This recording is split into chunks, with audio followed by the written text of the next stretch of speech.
Every Time I Die is Netflix's newest edition that definitely deserves a watch or two. It's a supernatural, some may even say spiritual, thriller that was released on the streaming service a few weeks ago. The film follows the story of Sam, a paramedic who ends up being murdered. However, his consciousness is able to transfer into the bodies of his friends. With this short-term ability, he tries to protect others from his killer. Sounds simple, right? Well, no. When I saw this for the first time, I was so blown away. I had so many questions that I had to watch it twice. After the second watch, I came up with a few theories and a final, what I think is a solid theory, and still some unanswered questions that I have, so maybe somebody out there can help me with it. But if you haven't seen the movie, I don't recommend watching this video because there's going to be tons of spoilers ahead. Now, when I first saw the movie, I immediately thought of Enter the Void meets Split. So Enter the Void is like this trippy, experimental art film. It was released in 2009, and it was centered around a dead man's soul and its journey peering into the lives that they were once a part of. Very similar to Every Time I Die, Enter the Void shows old consciousness going into new bodies with psychedelic imagery and tons of vibrations.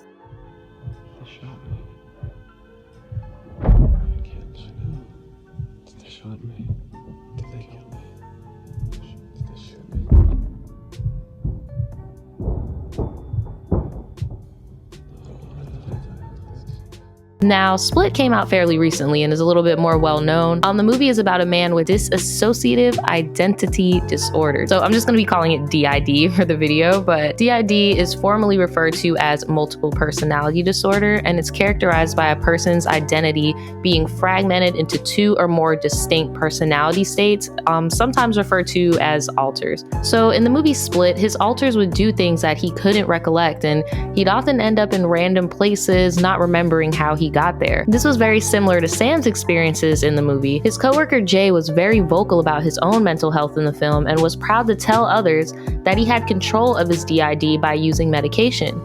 He even suggested Sam may have DID due to the symptoms he was expressing were similar to ones that he's had in the past. Yet Sam always denies the possibility of DID, and this could be due to the Sara deprogramming theory I'm gonna get into later. I know it sounds crazy, but just bear with me, okay? So hold that thought. So what if this film was trying to portray DID as some form of reincarnation? By definition, reincarnation is the rebirth of a soul in a new body. But what if different souls shared the same body? Alters tend to have their own independent wants and needs. Some even consider their alters real individual people. So what if his alters have really been here before and are struggling for the forefront to gain control of a shared vessel? What if none of Sam's friends actually exist and they're all just alters? Because when he goes body to body, their consciousness is completely gone. And when he left Poppy's body, she gained her original conscious back. Well, this was quickly debunked. There were tons and tons of physical photo evidence that his friends were in fact real, and that Sara was also real, and that they were not alters. These were real people, okay? And Sam did have a lot of symptoms of DID, but I don't think this movie is one of those it was all a dream, or, it was all a DMT dream type movie. So once the reincarnation theory was out the window, I came up with the theory of Sam being a ghost in Limbo, okay? So if you change the perspective of the movie to the point of view of Tyler, it seems as if Sam is haunting him for taking his life. I mean, the theory of a soul having quote unquote unfinished business and therefore is unable to pass on. What if Sam was so unhappy with the fact of Tyler winning in the end, he came back? Then came back again after realizing Tyler was going to get away with Jay's murder as well. What? What is it? What? Talk to me. Why'd you do that? Why'd you cover him up? I couldn't just leave him like that. I told you it was a crime scene. A crime scene? What crime was committed in there? Hey, what's wrong with you? What if the only reason Sam was able to come back was because he was so scorned? Then there's the unfinished emotional unfulfillment with Mia on top of that. So maybe he's a lost spirit that's plagued with memories of his sister, aka his true self, to keep himself grounded in his mission basically on this plane. I also noticed when Sam was in other bodies, he refrained from earthly indulgence such as Jay's medication and cigarettes. Maybe indulging in those things would make his consciousness settle for the body he's in and he'd lose sight of the mission. But this theory was also ruled out because of the underwater car scene toward the end of the movie.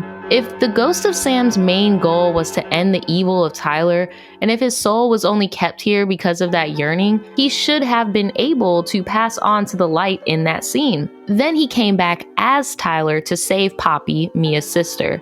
The fact he was even able to return after that debunks the theory his resurrective consciousness abilities were only there due to vengeance or to win the love of Mia. In the end, he saved Poppy because he didn't want Mia to experience the pain of losing a sister, not because he wanted her to ultimately be with him.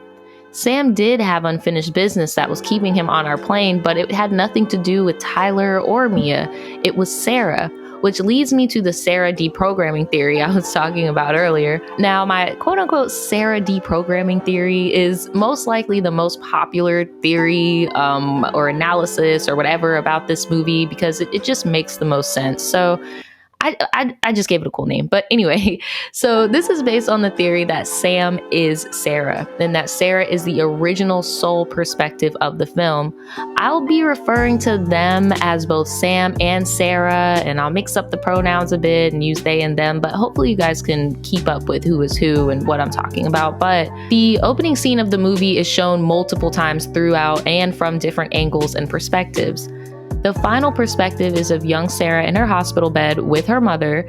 She dies and her soul ascends throughout the hospital and peers into Sam's body that lied sleeping in another room.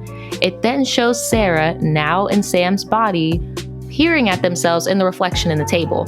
So this is when Sara realizes she is now Sam. It is confirmed later on when she sees her own dead body in the hospital and her parents calling her Sam. This theory can also be backed up by the flashback of how Sara died. For one, Sam seems like a very distant and somewhat antisocial child in the flashback. What are they doing? They're eating. Why? That's what happens when you die. Very cold and intrigued with death and stuff like that. Unlike Sara, who's often shown as whimsical and fascinated with life and nature.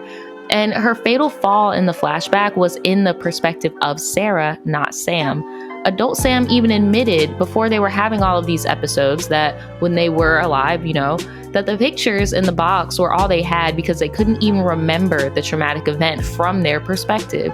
I believe they physically could not do this because Sam's perspective had been buried long ago with his original consciousness. The intensive therapy they endured as a child also didn't help with keeping Sara's consciousness aware of the body swap. When Sara became Sam, they still behaved to Sara and tried to express this to their parents that they were Sara.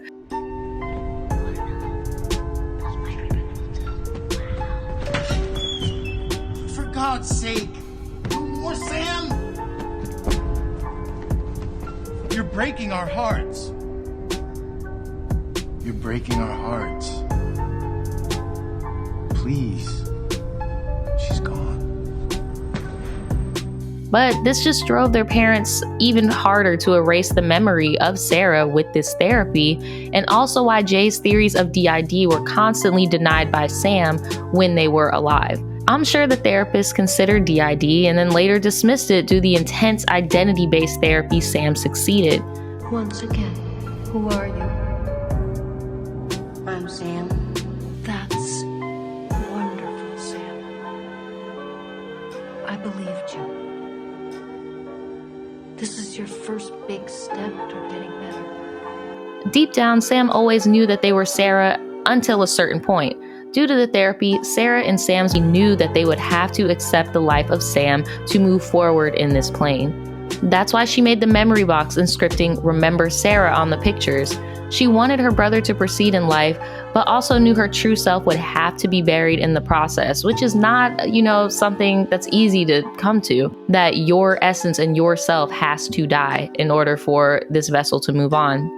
As the therapy sessions continued and life went on, Sara played the role of Sam. They played it so well that they believed it themselves. The original Sam didn't appear to show when the memory loss began to happen. The same cold, antisocial personality would appear during the blackouts, however, like the one video taped by Jay. God, I'm so sorry. When did she? When I was she? She was 6. Oh my God, that's horrible. What happened? I killed her.